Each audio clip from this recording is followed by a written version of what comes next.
Pearl lives a dull and unsatisfying life on her parents' farm. All she dreams of is becoming a dancer and seeing the world. But the people around her, especially her strict family, keep shutting her down. Tired of being held back, Pearl decides to take control of her own fate, and things quickly take a violent turn. It's 1918 in rural Texas. Inside a modest farmhouse, Pearl twirls in front of a mirror, dancing in one of her mother's old dresses. She's lost in the moment when her stern mother, Ruth, walks in. Speaking in German, Ruth scolds her for wearing her clothes and tells her to take them off. Then she orders Pearl to go feed the animals in the barn. At the barn, Pearl chats with Charlie the cow and Mary the sheep. She tells them she doesn't belong on the farm, she's special, and one day, the whole world will know her name. She dances with a pitchfork and climbs up a stack of hay bales like she's on stage. Just then, a goose waddles in. Without warning, Pearl raises the pitchfork and violently kills the goose. Later, she walks out to the pond and calls out to an alligator named Theta. When Theta swims to the pier, Pearl feeds her the dead goose. The reptile leaps out and snatches it in one bite. That evening while preparing dinner, Ruth tells Pearl that her dream of dancing is selfish. She then sends her to fetch her father for dinner. As Pearl wheels her father into the dining room, she mentions reading in the newspaper that the Allies have taken over France and the war might be ending soon. Ruth shuts her down, saying there should be no talk of war at the table. Pearl's father is paralyzed and mute. During dinner, Ruth tells Pearl to help feed him. Afterward, Pearl reads a letter from her husband, Howard, who's away fighting in the war. Missing him deeply, she imagines him walking up the driveway in uniform. Later, she gives her father his medicine and tells him she's going to town the next day to buy more, and she also plans to stop by the theater. While soaking in the tub, she shares her dream of becoming a dancer in the movies, just like the women she sees on screen. Ruth interrupts her bath and tells her the money for the medicine is on the table. She also reminds Pearl to cover her face in town because the influenza outbreak is still spreading. The next day, Pearl bikes into town to pick up her father's medicine. Then she visits the movie theater to watch Palace Follies. Before the film starts, she sneaks a sip from the medicine bottle and watches the dancers on the screen with wide-eyed joy. After the movie, Pearl steps into the alley and reads the program. There, she meets a friendly man who offers her a cigarette. He says she looks like she could be a dancer too. The man, a projectionist at the theater, offers to sneak her backstage for the next film. She declines, saying she has to head home. Before she leaves, he gives her a frame from the Palace Follies reel as a keepsake. On the bike ride home, a gust of wind blows the film strip away. Pearl chases it into a cornfield, where she finds a scarecrow wearing a top hat. She pulls it down, puts the hat on, and dances with it like it's a partner. Suddenly, she imagines the scarecrow turning into the projectionist. Shocked, she yells at it that she's married, but then straddles it and pleasures herself. Back home, Ruth tells her to leave the top hat outside and wash up so she doesn't bring germs into the house. In the bathroom, Pearl talks to her father about the movie. She pinches his finger and pokes his face to see if he'll react. When he doesn't, she quietly asks if he's still in there and then briefly squeezes his neck. During dinner, Ruth demands to know where the rest of the money went. Pearl lies, saying she spent it on candy. Ruth pushes away her daughter's plate, saying that candy was her supper, and scolds her for being careless with money. She then tells Pearl to leave the table. In her bedroom, Pearl prays to become a famous star, just so she can escape the farm. A shooting star passes outside her window.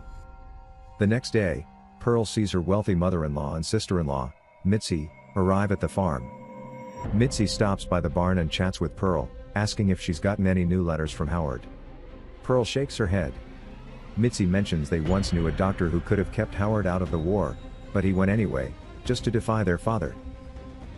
On the porch, Ruth refuses to accept the roast pig the visitors brought, saying they don't take charity. The pig is left behind. Mitzi tells Pearl about a dance audition for a traveling troupe performing at a church. She invites Pearl to come with her on Saturday at 11 a.m. after they leave. Pearl kisses Charlie the cow and dreams of making it big. Later, Pearl pulls out the top hat and movie program from under her bed and imagines herself performing on stage. She then sneaks into her mother's room and puts on one of Ruth's dresses along with the hat, admiring herself in the mirror. That night, she quietly slips out the window and bikes to the theater. The projectionist lets her in through the side door. In the booth, Pearl tells him about the audition. He encourages her to go for it. When asked what she wants to watch, she says Palace Follies again, but he offers her something else instead, a film from France. As the projector starts rolling, he shows her a silent adult film featuring 2 women and a man. He says these stag films will change the movie industry, and he hopes to profit from them. Afterward, the two sit together on a couch. He tells her to live life while she can, because not everyone gets a second chance. She says she'd like to leave too, if only her parents were out of the picture. He's startled by her words, but she laughs it off, saying it's just nice to talk to someone. She worries there's something wrong with her. Before leaving, she thanks him for the evening. At home, Pearl hears crying and finds her mother weeping in her bedroom. She quietly goes to her room and stares at Howard's photo. The next day, she wheels her father to the pond. She gets close to the edge and calls out to Theta. She tells her father she'll be leaving soon and says it would be easier if she didn't have to feel guilty for leaving him behind. Just then, Ruth appears and demands to know what she's doing. Pearl asks her why she hates her, and Ruth replies that she only wants what's best. Pearl asks when she gets what she wants, and Ruth says learning to be content is what truly matters. She then wheels her husband back inside.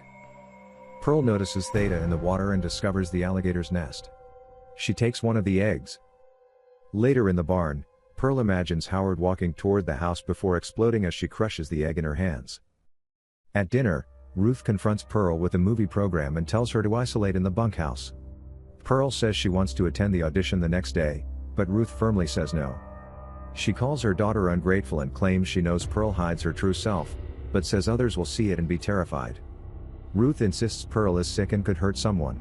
Pearl argues that she won't stay on the farm forever, which makes Ruth furious.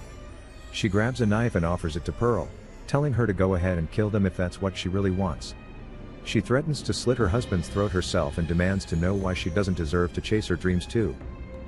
Ruth tells Pearl to leave if she must, but if she fails, she hopes Pearl remembers the pain of it.